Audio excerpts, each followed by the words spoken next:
The sun was high above the alien city, but the light felt cold in the center square. A crowd had gathered, their voices sharp and cruel. All eyes were on a young alien girl standing alone, her head lowered, her thin hands holding a small cloth bundle. Her clothes were torn, and her skin was covered in dust from the road. She looked like she had walked for miles, but this was not a journey she had chosen. Today was the day they would cast her out. The shouts from the crowd cut like knives. Dirty blood. One alien man called, "She should not be here." Shouted another. The girl's shoulders shook, but she did not cry. She had learned long ago that tears only made them laugh harder. Her crime was simple. Her parents were from two different alien species to her people that made her unclean. No matter that she had done nothing wrong, no matter that she had never hurt anyone, her very existence was enough for them to hate her. The guards stood near the city gates, their spears shining in the light. They waited for the order to push her out beyond the walls. Some children threw small stones at her. She flinched when one hit her shoulder, but she did not raise her head. She just gripped her bundle tighter. Inside, it was all she owned: a piece of bread, a small blanket, and a broken pendant that had once belonged to her mother. Among the crowd was a tall figure in a brown coat. He was human. His name was Mark. And he had come to the city to trade goods. He had seen many strange customs in his travels, but this felt different.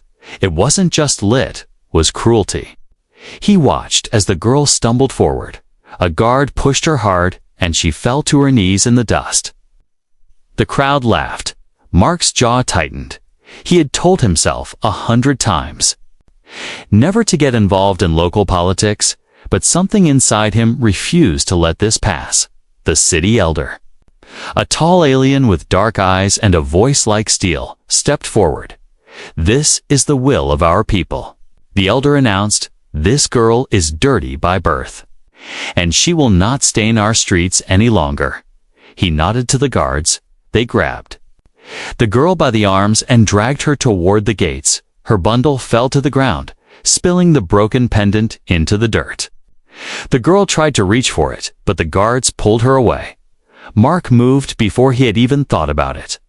The crowd parted slightly, whispering in surprise. "What is he doing?" Someone muttered, "Humans rarely got involved in alien disputes." But here was this human traitor walking toward the outcast, like he belonged there. He bent down and picked up the pendant from the dirt, brushing it clean with his hand. Then he looked up at the girl, his eyes calm. She stared at him, confused. No one had looked at her like that in years. Without a word, Mark reached into his coat and pulled out a metal canteen. He uncapped it and held it out to her. "Drink," he said softly. The girl hesitated, glancing at the guards. "Drink," he repeated, his voice firm, slowly. She took it with shaking hands and sipped the water. It was cool, the first real drink she had in 2 days. Gasps ran through the crowd. One alien woman covered her mouth. Another shouted, "He touched her. He will be unclean too."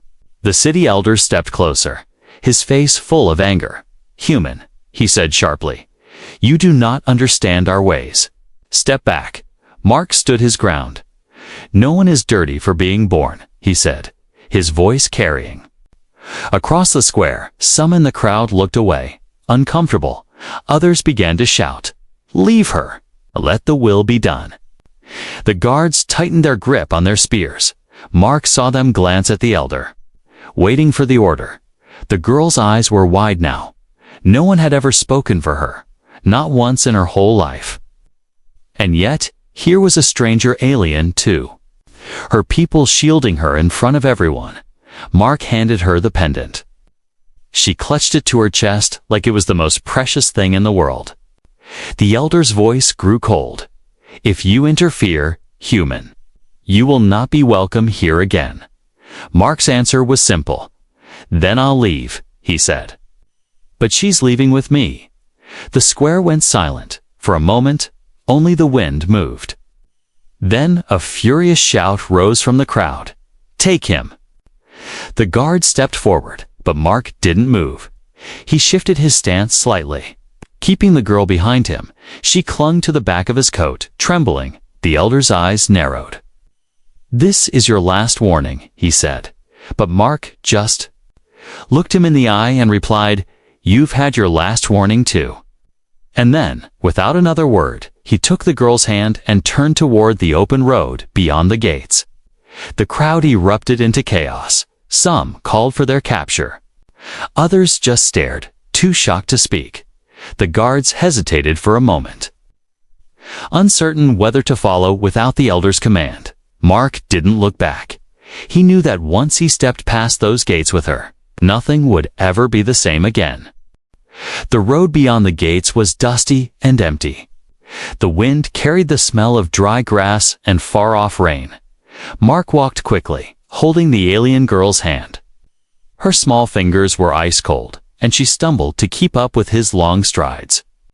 Behind them, the voices from the city grew louder. The gates slammed shut. But that didn't mean they were safe.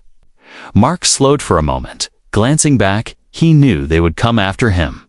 But right now, the girl needed water, food, and a little bit of hope. She still clutched the broken pendant to her chest, as if letting go would make her disappear. "What's your name?" he asked gently.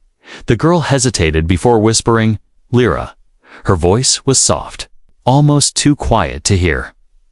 "How old are you, Lyra?" 10, she said. Though she looked smaller, he nodded, not wanting to push her further. Instead, he handed her a small piece of bread from his satchel. She took it with both hands and began to eat slowly, like someone who had learned to make every bite last. They had not gone far when the sound of footsteps made Mark stop from the trees ahead. 3 alien guards stepped out, their spears lowered. The one in the center spoke, his voice hard. "You cannot take her." Mark stepped in front of Lyra without thinking. "She's not going back," he said. "She is marked as unclean," the guard replied. "She will bring shame to your kind as well." Mark almost laughed, though there was no humor in it. "My kind doesn't believe in shame for something you didn't choose." The guards shifted, clearly uneasy with his defiance, but their orders were clear. They were to bring her back. Dead or alive, Lyra's grip on his coat tightened. He felt her tremble behind him. Mark could see the fear in her eyes, the same fear she'd probably lived with every single day of her life. The guard at the center raised his spear. "Move aside, human, and you may go free." Mark's voice was calm but sharp. "No." The guard blinked in surprise. Mark took a step forward, his shadow falling over the point of the spear. "She's under my protection now." "Ah," he said, "if you want her, you'll have to take me too." The forest around them was still. Even the wind seemed to hold its breath. One of the guards muttered something in their own language. The leader's eyes narrowed. "You would risk your life for this dirtborn." Mark's reply was quiet but strong. "She's worth more than all of you together." That made them angry. One guard lunged forward, but Mark stepped sideways, his arm shot out. Grabbing the wooden shaft of the spear, with a hard twist, he yanked it from the guard's hands and flung it into the grass. The other guards raised their weapons, but they were unsure. This was not the fight they expected. Mark stood still, his posture relaxed but ready. "I don't want to hurt anyone," he said, "but if you try to take her, I will." For a moment, no one moved. Then the leader lowered his spear slightly. "This is not over," he said coldly. With that, the guards stepped back into the shadows of the trees, their eyes never leaving Mark and Lyra. When they were gone, Mark let out a slow breath. He turned to Lyra. "Are you hurt?" She shook her head, though her face was pale. "They'll come back," she whispered. "Then we'll be ready," he said. They walked again, deeper into the forest. Mark knew they needed to find shelter before nightfall, but part of him, also, knew something else. What he had done today would not be forgotten. The city elders would see his act as a direct insult, and insulting their traditions was the same as declaring war. As they moved through the tall grass, Lyra spoke again. "Why? Did you help me?" Mark didn't answer right away. He thought about the cruelty he'd seen. The injustice that people called law. Finally, he said, "Because you deserve better than this world wants to give you." She didn't say anything after that. But she didn't let go of his hand. By the time they found a small clearing near a stream, the sun was starting to sink. Mark let her drink from the fresh water and washed the dirt from her face. For the first time, he saw her features clearly. Her eyes were a deep silver, almost glowing in the fading light. Her hair was tangled but shone faintly under the sky. She looked less like the dirty child they called her and more like something rare and precious. He gave her his coat to keep warm. When she wrapped it around herself, it nearly swallowed her whole. She sat close to the small fire he built, her hands out to feel the heat. Mark ate little, giving most of the food to her. When she realized this, she tried to give some back, but he shook his head. "You eat, Lyra. You need it more than I do." As night fell, Mark sat awake, watching the shadows beyond the firelight. Somewhere far away, a howl echoed. He knew the forest was full of dangers, both wild animals and the kind that walked on two legs. He could almost hear the city elders planning, sending out more soldiers. But as he looked at Lyra, curled up in his coat, clutching her pendant, he made himself a silent promise. Whatever came, he would not let them take her. The night passed slowly. Every sound in the forest kept Mark's eyes open. He could hear insects in the grass, the slow trickle of the stream, and sometimes a far-off rustle that could have been animal or soldier. Lyra slept curled up in his coat, her small breaths the only sign she was still there when dawn came. The forest was covered in a soft mist. Mark stirred the fire back to life and let her rest a little longer. But peace did not last. Before the sun had fully risen, heavy footsteps approached from the trees. Mark stood quickly, his hand going to the small knife on his belt. From the shadows emerged not 3, but 7 soldiers, their spears and rifles. Glinting in the pale light at their head was the city elder himself. The elder's long cloak brushed the damp grass as he stepped into the clearing. His eyes went straight to Lyra, still half asleep by the fire. So, the elder's voice was deep and sharp. "This is where the human hides our filth." Mark stepped between them, his stance solid. "She's not filth," he said. "You disgrace yourself." "Human," the elder replied. "You disgrace your own kind by protecting her." Mark didn't move. What law makes a child guilty for the blood she was born with? The elder's lips curved in a cold smile. "Our law," he said simply. "And it is older than your species has walked the stars." The soldiers spread out, surrounding the small camp. One picked up the broken pendant lying near Lyra's sleeping spot, holding it between 2 fingers as though it were something diseased. "This?" he said with disgust, "a dirt-born's trinket." Before Mark could answer, Lyra was on her feet. Snatching it back from the soldier's hand, her voice shook as she said, "It was my mother's." The soldier laughed cruelly, but Mark's glare shut him up. The elder took a slow step closer. "You have interfered with the will of this city," he said. "You have insulted our people, our customs, and our honor." Mark's voice was calm but carried an edge. "I've insulted nothing but cruelty." The elder's eyes hardened. "You have 2 choices," he said. "Leave her here and walk away, or face the punishment we give to those who defy us." Mark could hear Lyra's breathing quicken behind him. She was afraid. But she also looked at him with something new trust. For her, he had already risked his safety. The thought of walking away never even entered his mind. "I'm not leaving her," he said. One of the soldiers stepped forward. "Spear raised. You touch our law, you pay in blood," he growled. The elder held up a hand, stopping him. "Not yet." The elder said, his tone almost amused. "The human thinks. He is brave, let us see if his bravery lasts." He turned to Mark, his voice rising so that all the soldiers could hear. "You call our way cruel, human, but we have survived for centuries because we are pure. We do not allow weakness to grow among us." Mark's voice was low, but steady, "Where I come from. Protecting the weak makes you stronger. Hurting them makes you less than nothing." The elder's smile faded. The air in the clearing seemed to grow heavier. Several soldiers shifted uneasily. They had never heard a human speak to their leader like that. The elder looked at Lyra, then back at Mark. "You shame yourself for her," he said. Mark shook his head. "No," he replied. "I'd shame myself if I did nothing." The elder's patience snapped. He barked an order in his own language. And two soldiers moved toward Mark. Mark stepped aside quickly, pulling Lyra with him. The soldiers tried to block his path, but he kept his body between them and her. One soldier jabbed his spear forward. Mark caught it with his hand and shoved it back, forcing the soldier to stumble. The elder raised his hand again, and the soldiers froze. His voice was quieter now, but filled with venom. "You have made yourself an enemy of our people, human. From this day, every gate in every city will be closed to you." Mark met his gaze without flinching. "If that's the price for keeping her safe, I'll pay it." The elder's jaw tightened.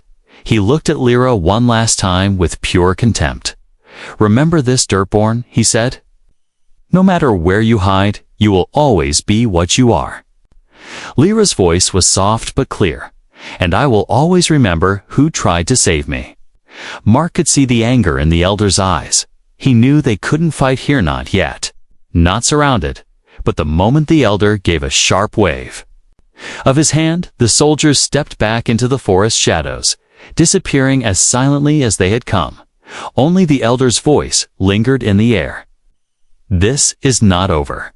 When they were gone, Lyra sat by the fire again, her small hands clutching the pendant. Mark knelt beside her. "They'll keep coming," she whispered.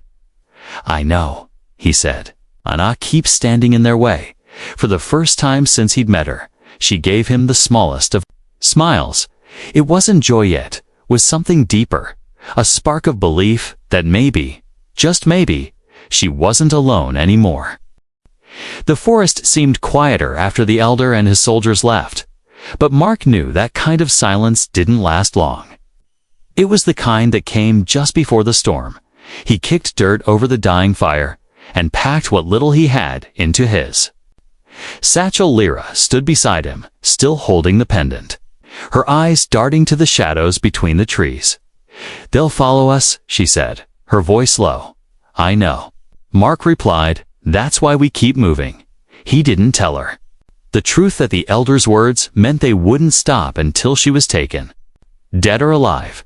For her, every second they stayed still was a risk.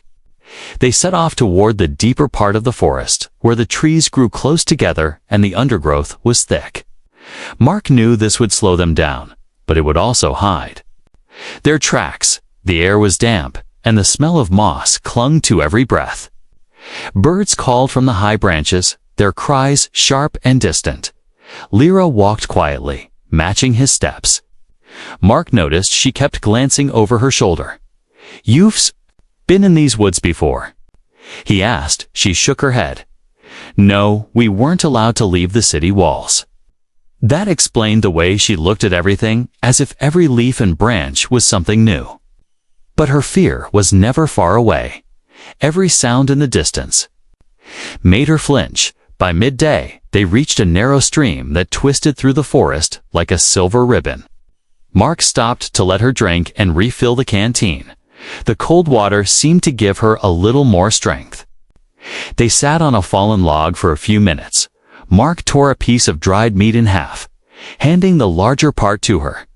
She tried to give some back, but he shook his head. "Eat," he said simply. The piece was broken by a sound faint at first. Then clearer horses. Mark's stomach tightened. The elder had moved faster than he thought, sending riders instead of foot soldiers. "They're coming," Mark said. Already scanning for a way out, he pulled Lyra to her feet. "Stay close to me and don't look back." They ran along the stream, their feet splashing in the shallow water to hide their tracks. The sound of hooves grew louder. Mark turned sharply into the thickest part of the forest. Branches clawed at their clothes, and the ground sloped steeply upward. Lyra's breath came in short gasps, but she didn't complain. She just held on to the back of his coat, trusting him completely. They reached the top of the slope and found themselves on a rocky ledge overlooking a deep ravine. The stream roared below, crashing over dark stones. Mark's eyes darted left and right. Looking for a path behind them, voices shouted close now. Too close, the riders had dismounted, pushing through the trees on foot. Mark spotted a narrow trail along the cliffside. 'Twas risky, one wrong step, and they'd fall. It was their only chance. "Stay against the wall," he told Lyra. "Don't look down," she nodded, though her face was pale. They moved quickly, hugging the stone. Pebbles skittered off the edge. Falling into the water far below, halfway across, a shout rang out from behind. A soldier had spotted them. An arrow struck the rock near Mark's head, sending a sharp crack through the air. "Keep going," he urged. Lyra didn't stop, her small hands gripping the rock as she moved. When they finally reached the other side, they slipped into a narrow canyon. The high walls blocked the view from above. Mark allowed them a brief pause, his own breath. Heavy Lyra leaned against the stone, her chest rising and falling fast. "Are they gone?" she whispered. "No," Mark said. "But they won't find this path easily." They followed the canyon until it opened into a hidden glade. Sunlight poured through a break in the trees, turning the grass golden. A small spring bubbled up in the center. Mark decided they would rest here for a short time, just enough to recover their strength. He knew better than to believe they were safe for long. Lyra sat by the water, dipping her hands in and watching the ripples. Mark studied her for a moment. Even after everything, she still carried herself with a quiet dignity. He thought about the elders' words, about how entire societies could be built on lies and cruelty. And he thought about how dangerous it was to stand against that dangerous, but necessary. The quiet was broken again, this time by a sound that made his skin prickle, a low, sharp whistle, not a bird, not an animal, a signal. Mark was on his feet instantly. "Lyra, we have to move, now." She looked up, confused, but she didn't hesitate as they left the glade. Mark could already hear movement in the canyon behind them. They had been found again. The chase wasn't over, had only just begun. The forest felt tighter now. Every shadow seemed alive, every sound sharper than before. Mark moved quickly, guiding Lyra through a maze of roots, rocks, and tall ferns. He didn't speak, and she didn't ask questions. Both knew that time was against them. Behind them, faint but steady, came the sound of boots on soil and the snap of branches under weight. The soldiers were closing in. They weren't rushing. They didn't have to. They were hunters. They knew that fear and exhaustion would slow their prey. Mark led Lyra down a narrow slope where the ground was damp. Their feet sank into the mud, and the smell of wet earth filled the air. It would make their trail harder to follow, but not impossible. He scanned ahead for a good hiding place. The trees here grew so close together, their branches twisted like fingers over their heads, blocking much of the daylight. They stopped by a fallen log, its hollow center wide enough for Lyra to crawl into. "Stay here," Mark whispered. "Don't come out unless I call you." Her silver eyes widened. "What about you?" "I'll draw them away," he said, his voice firm but calm, before she could protest. He pressed a hand to her shoulder. "You'll be safe if you stay quiet," reluctantly. She nodded and slid into the hollow, curling up small in the darkness. Mark stepped away and began to move through the undergrowth, deliberately making noise breaking twigs. Brushing against bushes, he wanted them to think both of them had gone this way. The sound of pursuit grew louder. Mark crouched behind a thick tree trunk, watching the shapes move through the forest.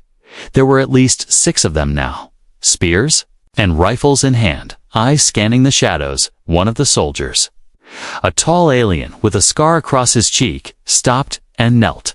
He pressed his fingers to the soil. "They were here," he said, in their own language. Mark felt his muscles tense. The hunt had sharpened their senses. They were close. The scarred soldier signaled to 2 others, sending them ahead while the rest spread out. Mark knew if they fanned too far, one might stumble upon Lyra's hiding spot. He had to keep their attention on him. Reaching into his satchel, he pulled out a small metal tinna, trading good from his travels, filled with dried powder for starting fires quickly. He struck a spark with his knife, tossing the tin into a pile of dry leaves. In seconds, a curl of smoke began to rise. Shouts erupted from the soldiers as they spotted the smoke. They moved toward it, spears ready. Mark slipped away in the opposite direction, stepping as lightly as possible. He could hear the flames crackle. Smell the faint burn of leaves. It wouldn't last long, but it might give Lyra the time she needed. But the scarred soldier was clever. He pointed toward the smoke and sent 2 men there. The rest turned to sweep the other side of the forest right toward where Lyra was hidden. Mark cursed under his breath and doubled back, moving fast but careful. He arrived just in time. One of the soldiers was already near the fallen log, his head tilting as if he'd heard something inside. Mark stepped from behind a tree, his voice sharp, "Looking for me?" The soldier spun, surprised. Mark charged, slamming his shoulder into the man's chest and knocking him back into a thicket. The other soldier nearby raised his rifle, but Mark ducked low, grabbed a fallen branch, and swung it hard, knocking the weapon away. The sound of the scuffle drew the rest of the hunters. Mark grabbed Lyra's hand from the log, pulling her free. "Run!" he shouted. They tore through the forest, branches whipping at their faces. Behind them came more shouts, the hunters in full pursuit now. They reached a slope that led down to a marshy area, the air thick with the smell of stagnant water. Mark knew the ground here was treacherous, but it could work in their favor. "Step where I step," he told Lyra, leading her across patches of grass and rock that wouldn't sink. The soldiers followed, but their heavier boots sank deeper with every step. One slipped with a curse, splashing into the mud. Mark didn't look back, but the sound told him they'd bought a little more time. On the other side of the marsh, they climbed onto firmer ground. The trees here were taller, older, their roots like great walls twisting in all directions. Mark led Lyra into a gap between 2 massive roots, the space just big enough for them to crouch together. They stayed still, barely breathing. The sound of the hunt moved past them, soldiers calling to each other in frustration. One voice growled, "They can't have gone far." But the footsteps faded slowly until there was only the sound of the wind again. Lyra leaned against Mark, her small frame trembling. "You saved me again," she whispered. Mark shook his head. "No, we saved each other, but inside." He knew this chase wasn't over not until the elder himself decided it was. And men like him didn't forgive. Mark looked into the shadows ahead. There was only one path left to take deeper into the wild, far beyond the reach of the elder city. But the deeper they went, the more dangerous the world would become. Still, danger out there was better than the certainty of cruelty behind them. "Come on," Mark said quietly. "We keep moving." And together, they slipped into the darkness of the forest once more. The forest had grown darker as they went deeper. The tall trees blocked most of the light, and the air felt heavy. Mark led Lyra along a narrow path, the ground soft with fallen leaves.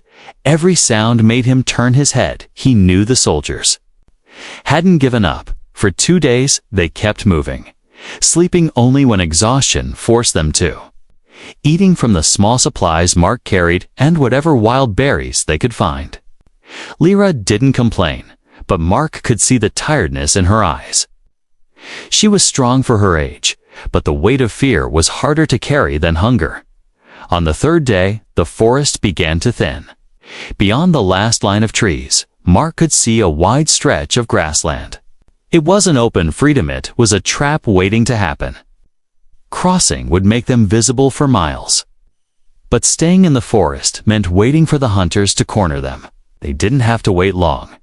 The first sign was the faint thump of hooves in the distance. Then came the voices, calling in a language Mark didn't understand, but had heard enough to recognize commands.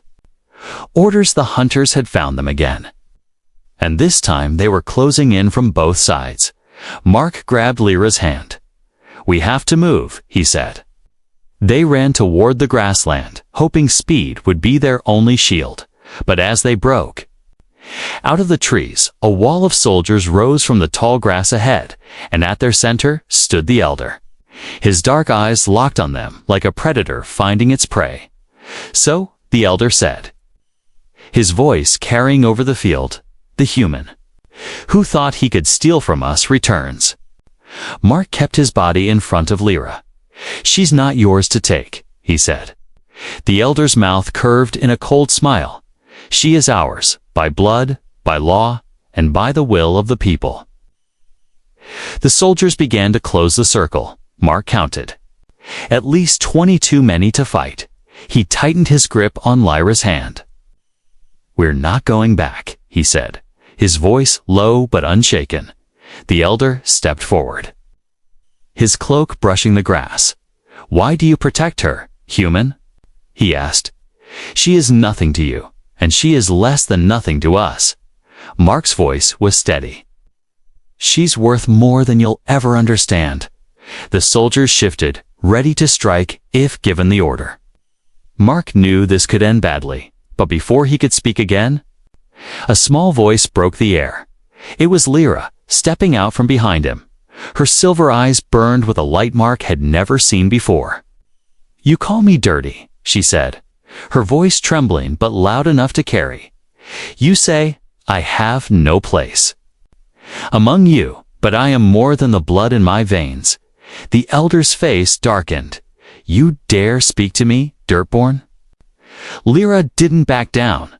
"I dare because I am not afraid anymore," she said. "Not while he stands with me." A murmur ran through the soldiers. Some glanced at each other, unsure. Mark could see cracks forming in their unitasmal. But there, the elder noticed too, and his voice rose in anger. "You are all witnesses to this," he said. "This human defies us, and this Dirtborn mocks us. They will both be punished." Mark stepped forward, putting himself beside Lyra instead of in front of her. "If you want to punish us, then do it," he said. "But know this, every step you take toward her is a step toward me. And I don't step back." The tension hung heavy in the air. The soldiers tightened their grips on their weapons. Mark's heart pounded. But he kept his eyes locked on the elders. For a long moment, no one moved. Then one soldier, the same man Mark had once saved in another city, lowered his spear. He didn't say a word, but the gesture was enough to make others hesitate. The elder's fury was visible now. He knew his authority was slipping. He could order them to attack, but he risked losing loyalty if they refused. He stared at Mark, then at Lyra. Finally, he spat on the ground. "Leave," he said, his voice cold as stone. "But no, there will be no place in our lands for either of you. And if I see you again, I will not hesitate." Mark didn't answer. He just took Lyra's hand. They walked past the soldiers, the circle parting slowly. Some watched them with hate, others with something like respect.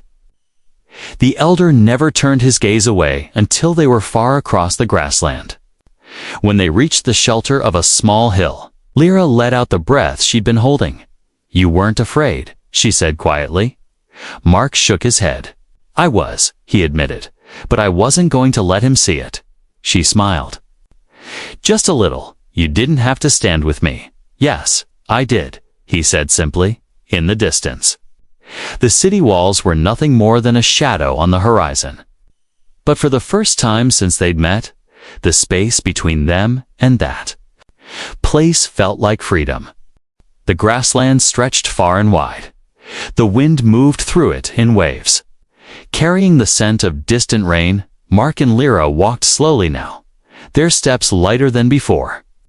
The weight of the elder's presence was behind them, but the memory of it still clung like a shadow. They reached a small grove of twisted trees, their branches thick enough to hide them from sight. Mark checked the ground for signs of pursuit. Nothing, for the first time in days. He let his shoulders relax. You can rest here, he told Lyra. She sank down at the base of a tree, her silver eyes following him as he moved to gather a few branches for a small fire. As the flames grew, their warm light made the shadows dance across her face. She was quiet for a while, her fingers playing with the broken pendant. Finally, she asked, "Do you think they'll come after us again?" Mark thought about it. They might, he said honestly, but even if they do, we'll be ready. She nodded. Her lips pressed together in determination. They ate in silence, just a small share of dried meat and berries but, for Lyra, it felt like a feast compared to the hunger of the past. When she finished, she looked up at him, her voice soft. "You could have left me," she said. "You could have walked away like everyone else did." Mark met her gaze. "I could have," he said. "But then I wouldn't be able to look in the mirror again." The fire crackled gently between them. Lyra leaned back against the tree, thinking of everything that had happened in just a few days. Her life had gone from being the city's shame to being under the protection of someone who saw her as worth saving. It felt strange, almost unreal, but deep inside, she knew she couldn't stay the same scared child she had been. By morning, the rain had come. Light at first, then heavier. Mark wrapped his coat around her as they walked, keeping most of the water off her. The world smelled clean now, fresh and alive. The path ahead was muddy. But it didn't slow them much. They had no map, no clear destination. But that didn't matter. Anywhere was better than where they had been. Around midday, they came across a small settlement on the edge of a river. The people there were a mix of species humans, aliens, and hybrids like Lyra. No one looked at her with disgust. Some even smiled.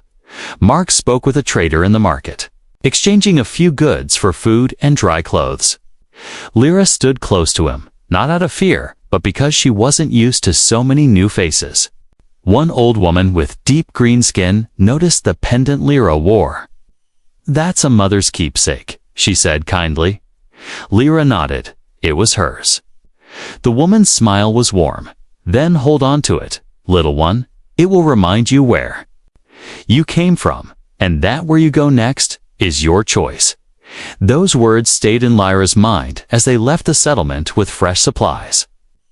For the first time in her life, she felt like maybe she belonged somewhere even if she didn't know exactly where that was yet. That night, they camped near the river. The moonlight reflected off the water. Turning it silver, Mark sat by the fire, sharpening his knife. Lyra sat across from him, the pendant resting in her hands. "Do you think," she began, "that one day people like the elder will change?"